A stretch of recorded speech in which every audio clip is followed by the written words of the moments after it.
I'm willing to bet you've heard of the song, The Final Countdown. It's the final countdown.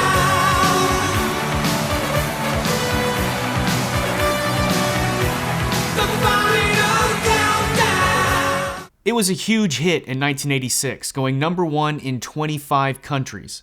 Since then, it's become a staple of pop culture, appearing in tons of commercials and TV shows.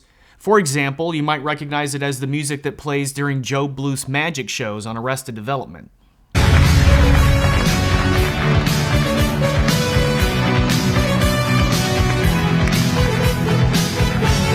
But how much do you know about the band that played the song? Today I'm going to talk about Swedish hard rock group Europe, and maybe fill you in on a few things you didn't know about them, like that they got their first big break by winning a televised rock band competition in Sweden, or that they just put out their 11th album last year, or that they're kind of awesome. The band was formed around 1979 in Upplands Väsby, Sweden, by singer Joey Tempest, guitarist John Norum, drummer Tony Reno, and bassist Peter Olsson. Originally called Force, the band toured small venues around Sweden and recorded a demo to send to record companies. Allegedly, the demo had trouble getting serious attention because of Joey's insistence on singing in English, being a fan of Western bands like UFO, Thin Lizzy, and Deep Purple. But the demo is kind of uneven. It goes from fairly hard rocking stuff like this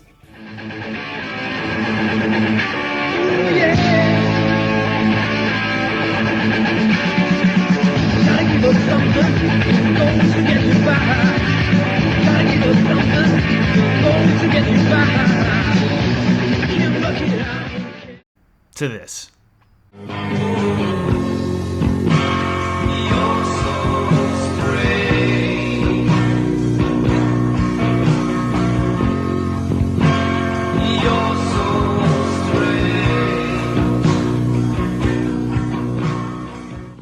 Not long after recording the demo, bassist Peter Olsson left the band.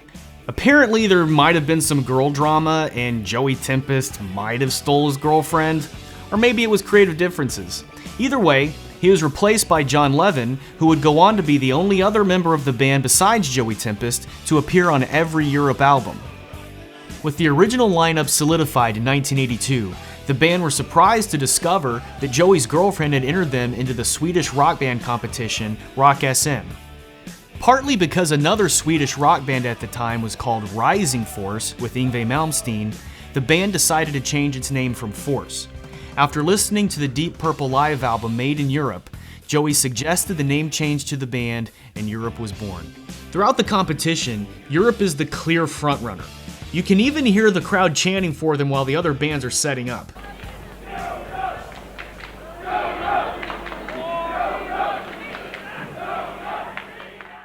It's a little awkward.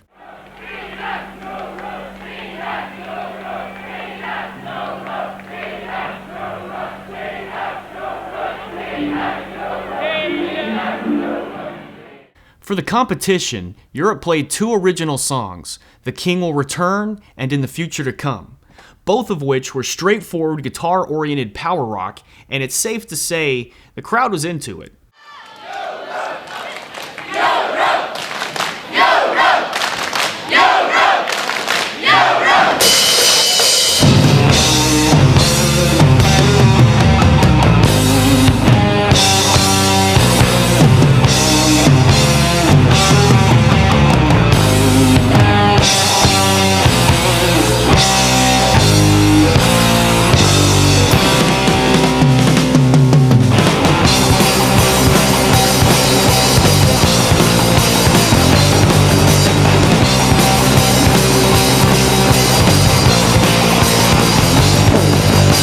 Years ago, the people on this earth, they were happy. They didn't think of anything else. The love of peace. With the high tempo and galloping guitars, this sounds like it could have come from an early Iron Maiden album, or a late UFO album. I mean, they already feel like a real band and have great stage presence. Plus, John Norm's guitar playing is amazing. I also love Joey's early 80s mustache that he has right now. I wish he'd kept it because this is the oldest he will look for the next 10 years.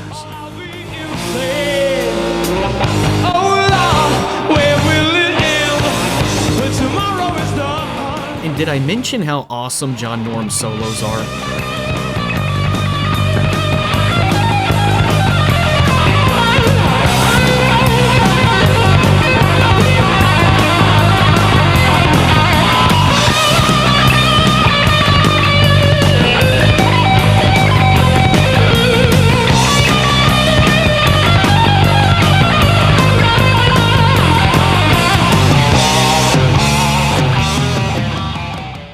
After playing 4 live shows with nearly unanimous crowd support for Europe, it was pretty clear who the winner was going to be. Europe. Europe.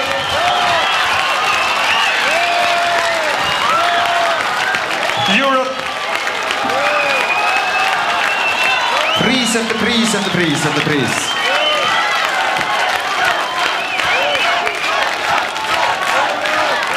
Ja. Enligt den stränga juryn så är alltså det här det bästa bandet utav 2000. 2000 band och Europe är nummer 1. Det är faktiskt. For winning the competition, Europe got to record their first album, a self-titled debut that was released in March of 1983. Unfortunately, this album wasn't initially released in America, only Sweden and Japan, which is too bad because it's clearly influenced by Western bands and still holds up as a pretty solid hard rock album today. Along with the songs from the competition show, the band also rounded out the album with new tracks like one of my favorites, Children of This Time.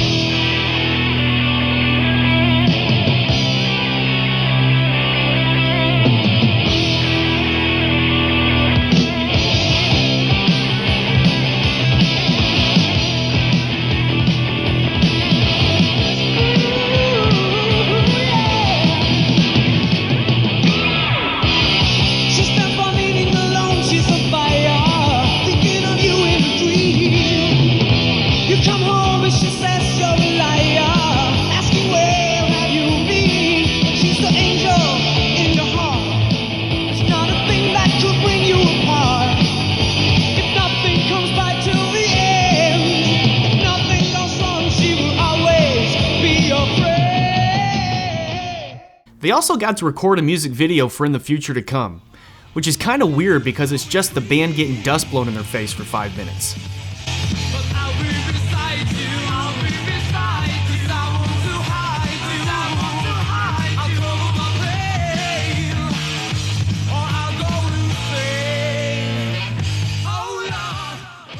Nearly a year later, Europe released their follow-up album, Wings of Tomorrow, in February 1984. The musical direction remained pretty much the same, Western-influenced rock, but the band did make 2 new additions in 1984, Spandex and Floofy Hair.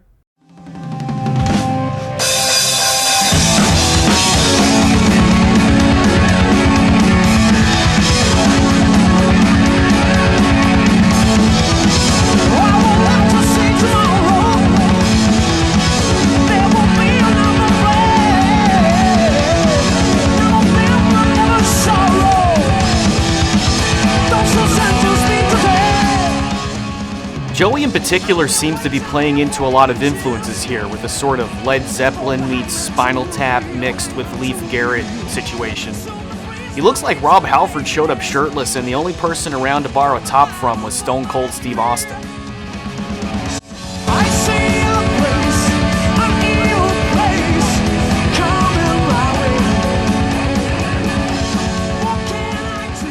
Also, John Norm's solos are awesome.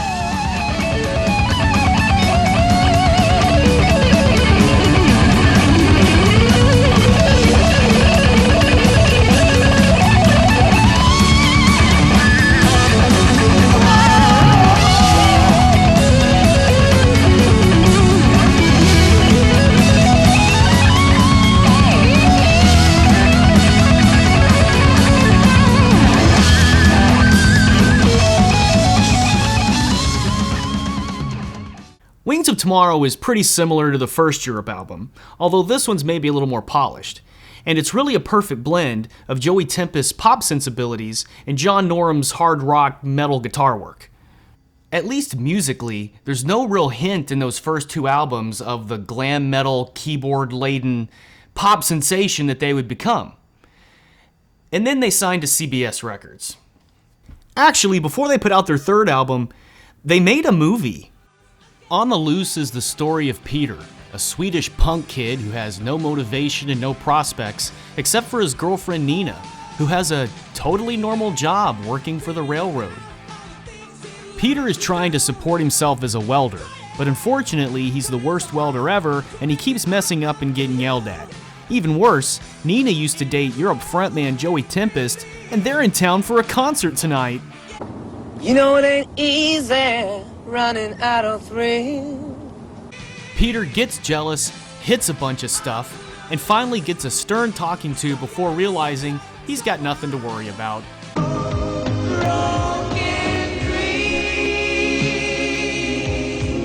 So he fixes Europe's tour bus and makes up with Joey Tempest. On the Loose is entirely in Swedish and actually only about a half hour long, with a soundtrack provided by Europe, including songs that would later be on the Final Countdown album, On the Loose and Rock the Night. Before recording the third album, drummer Tony Reno was kicked out of the band allegedly for lack of motivation and replaced by Ian Haugland. Another new addition would be Mick McKaylee on keyboards. A lot of keyboards. The Final Countdown was released in May of 1986, and with the power of CBS's Epic Records behind it, along with super catchy singles, their third album made Europe an overnight success. The Final Countdown as an album isn't perfect, but the first side is terrific. It's got The Final Countdown, Carrie, which was actually a bigger hit in America than The Final Countdown,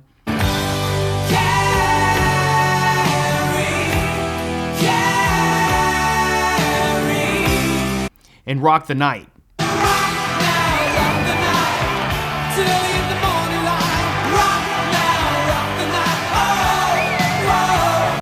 The fourth single, Cherokee, is on the second side where it belongs.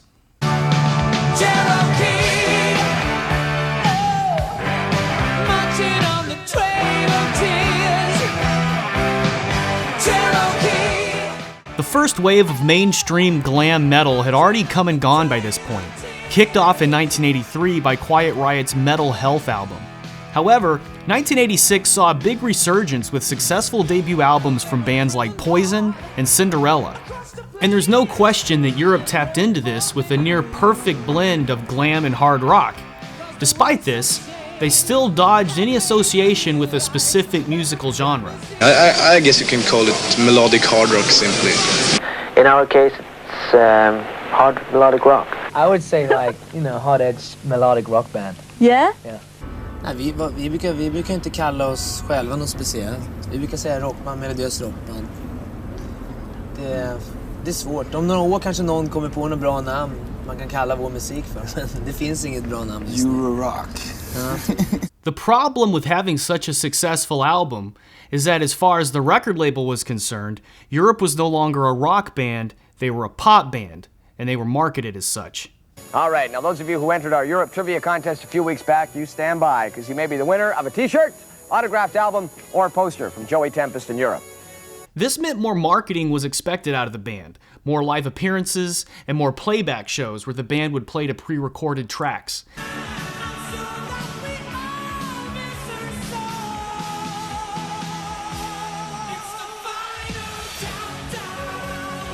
It also meant more interviews, answering stupid reporter questions.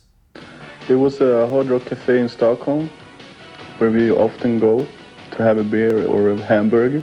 Mm-hmm. Do you like it there? Yeah, I like it there. What do you do when you go there?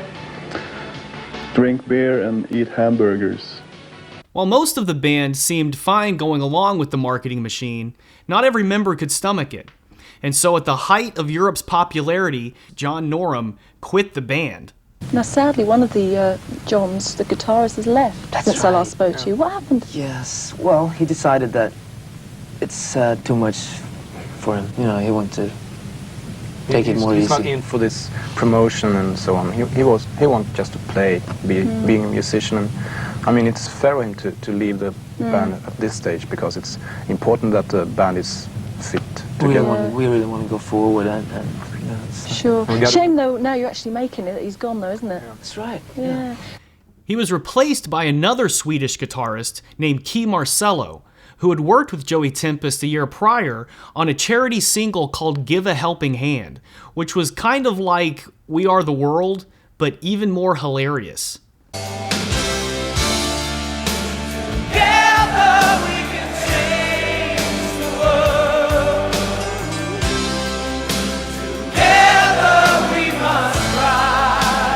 It looks like they got the entire cast from Final Fight to record a song together. There's a sun that will shine for all of us. All of us. Come sing together. Oh! Key Marcello was not as interesting of a guitar player, or frankly as creative of a guitar player as John Norum was. He was a highly skilled, proficient guitarist, but the flashiest thing he would do is play Flight of the Bumblebee at shows, which is kinda cool, I guess.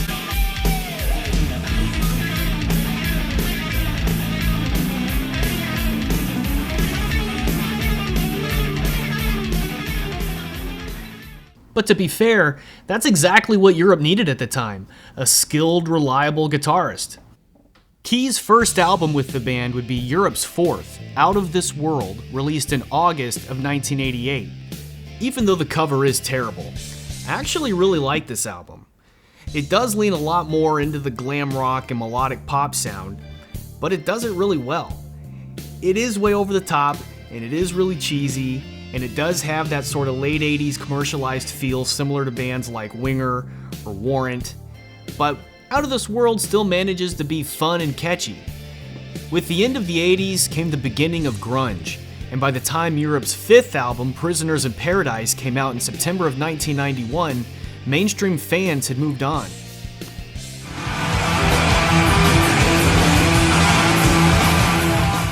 It's painfully obvious in interviews from the time just how unsure the band was about their next release, especially Joey.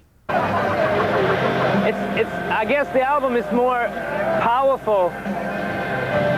It's more guitar-based than the other stuff that we've done. But I think it contains material that are similar to the stuff from the Final Countdown period and from the Out of This World. But I think it's more guitar-based. We got 14 tracks on there. It's a big variety, and it's very exciting. Poor guy. The record label is clearly pushing them to change their look, even going so far as to dress the band all in black and sit them in front of a brick wall like they're the next cast of The Real World. I think, and I hope, the fans still remembers Europe. It seems like it when we come home to Scandinavia, for instance, where we come from. They recognize us, they ask us when the new album's going to be out, they're very excited. Same thing in London. And even over here in New York, we can be stopped in the streets and sign some autographs, and they'll ask us, when is the album coming out? And I think there's some excitement out there, and I don't think we've been away too long. It's kind of exciting. Prisoners in paradise, still far from heaven's door. So perhaps it should be no surprise that Prisoners in Paradise failed to even chart in the US. And after their 1991 tour, Europe decided to take a break and were dropped from Epic Records. There's an interview Joey Tempest gave right after Prisoners in Paradise came out, where he's talking to a Japanese hard rock critic named Masanori Ito. Ito had helped Europe break into Japan when their first album came out, so Joey had done several interviews with him over the years, and he seems far more comfortable here than he does in other interviews from around the same time. He's relaxed, introspective, and even nostalgic for the early days of the band, and his old friend John Norum. I met this guy from the other side of town. Was called John Norum. He was from another part of where I grew up, and I heard rumors about him all the time. He was a great guitarist, and he had also heard rumors about me, you know, singer and write songs, and I said, yeah, let's do it. And then we started rehearsing. It was me, John, and it was the drummer from John's band, Tony Reno. That was on the first 2 Europe albums. And we started rehearsing, and it was another bass player then. It was called Peter, another bass player. And I mean, that's when we had these songs. One of the first songs written was probably, I think it was, I think you know this song.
So what do you do when you have a massive worldwide hit just in time to be completely rejected by mainstream audiences? In the case of Joey Tempest, he went in as far opposite a musical direction as possible, but he still had trouble getting away from Europe.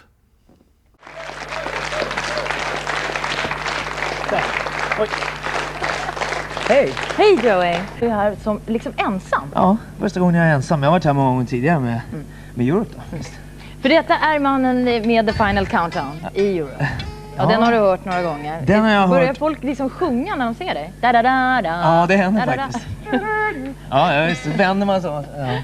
Jo. Joey released a couple of folky albums in the 90s, and I noticed that the title track off of his first album sounded oddly familiar.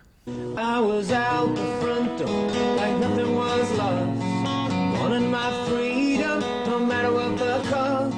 It made no difference what anyone said. I didn't follow my heart, I followed my head. Well, a man is an island, but the water is deep, and the shore on the other side is ragged and steep.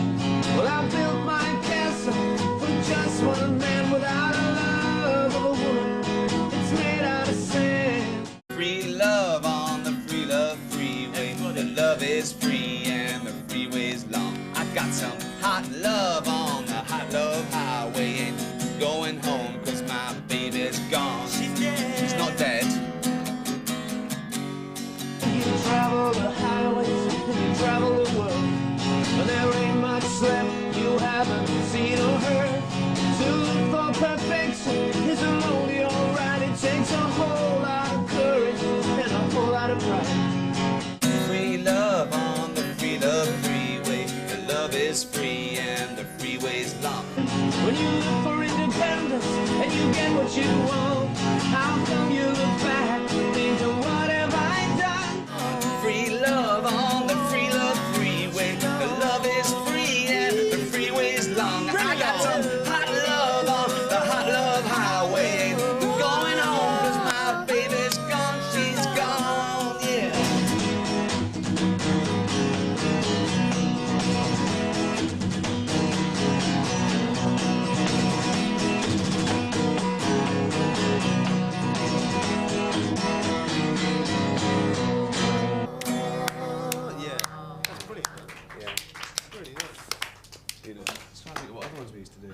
Right, that's lunch. Okay.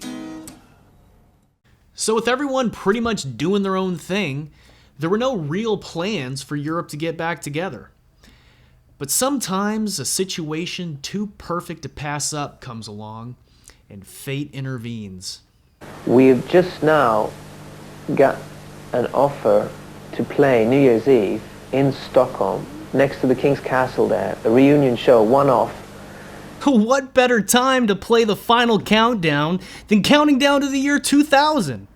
So Europe was invited to play New Year's Eve 1999 in Stockholm, Sweden, with both John Norum and Key Marcello on guitar. By all accounts, the show wasn't that great. It was cold, and having two pretty different lead guitarists was awkward. But there was an undeniable chemistry backstage. Perhaps even more than the band was expecting. Ja, det var fantastiskt. Det var då du var sugen på att gå runt och fråga alla grabbar, ska vi inte, vad säger vi, gör någon nya låtar, ny skiva, nytt. Ja, jag måste säga att det har varit en underbar upplevelse att spela med bandet igen. Och vi kommer alla så bra överens, men än så länge är det en engångsgrej, så vi får se. Nästa millennium då. But only a couple years after that, Europe did decide to reform, with John Norum returning full-time to replace Key Marcello. I think it was Millennium Eve, you know. We met up to play a concert in Stockholm for a lot of people, and in the rehearsal we just found out that we have to do this again. Good friends, and it sounded great, you know. I think, yeah, absolutely. Especially now when John Norum is back in the band, it's like the A-team is gathered again. So 12 years after their last album, Europe released Start From the Dark in September 2004. The album is definitely a more modern sound, but to be honest, it doesn't do much for me.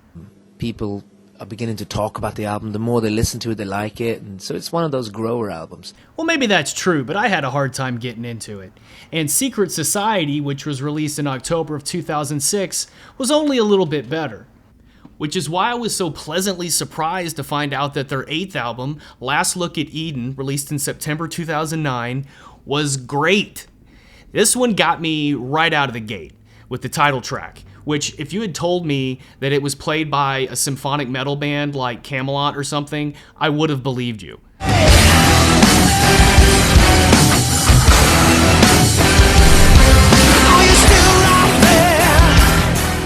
It's definitely a more mature sound than their previous stuff, and they figured out a great balance between the guitar and the keyboard, so that's great. But best of all, Joey Tempest and John Norum are back together again. But that song is a little misleading, because the majority of this album actually sounds a lot like Whitesnake. In fact, there's certain parts where Joey Tempest is just doing a David Coverdale impression.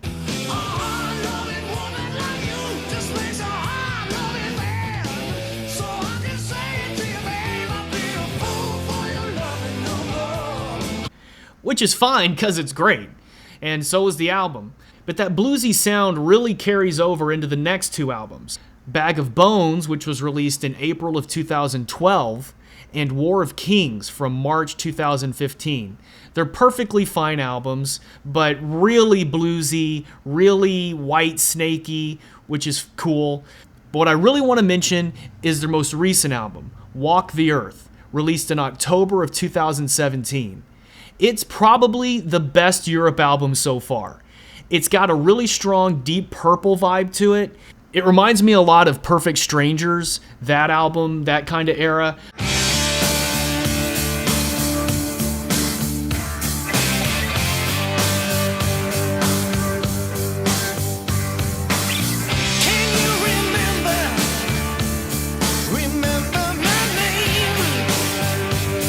But it's really great. You should definitely check it out. And if you haven't listened to any of these albums before, go check them out. Learn more about them. I think they're a great band, and there's a lot there to enjoy if you go dig up some of their old albums and some of their newer ones.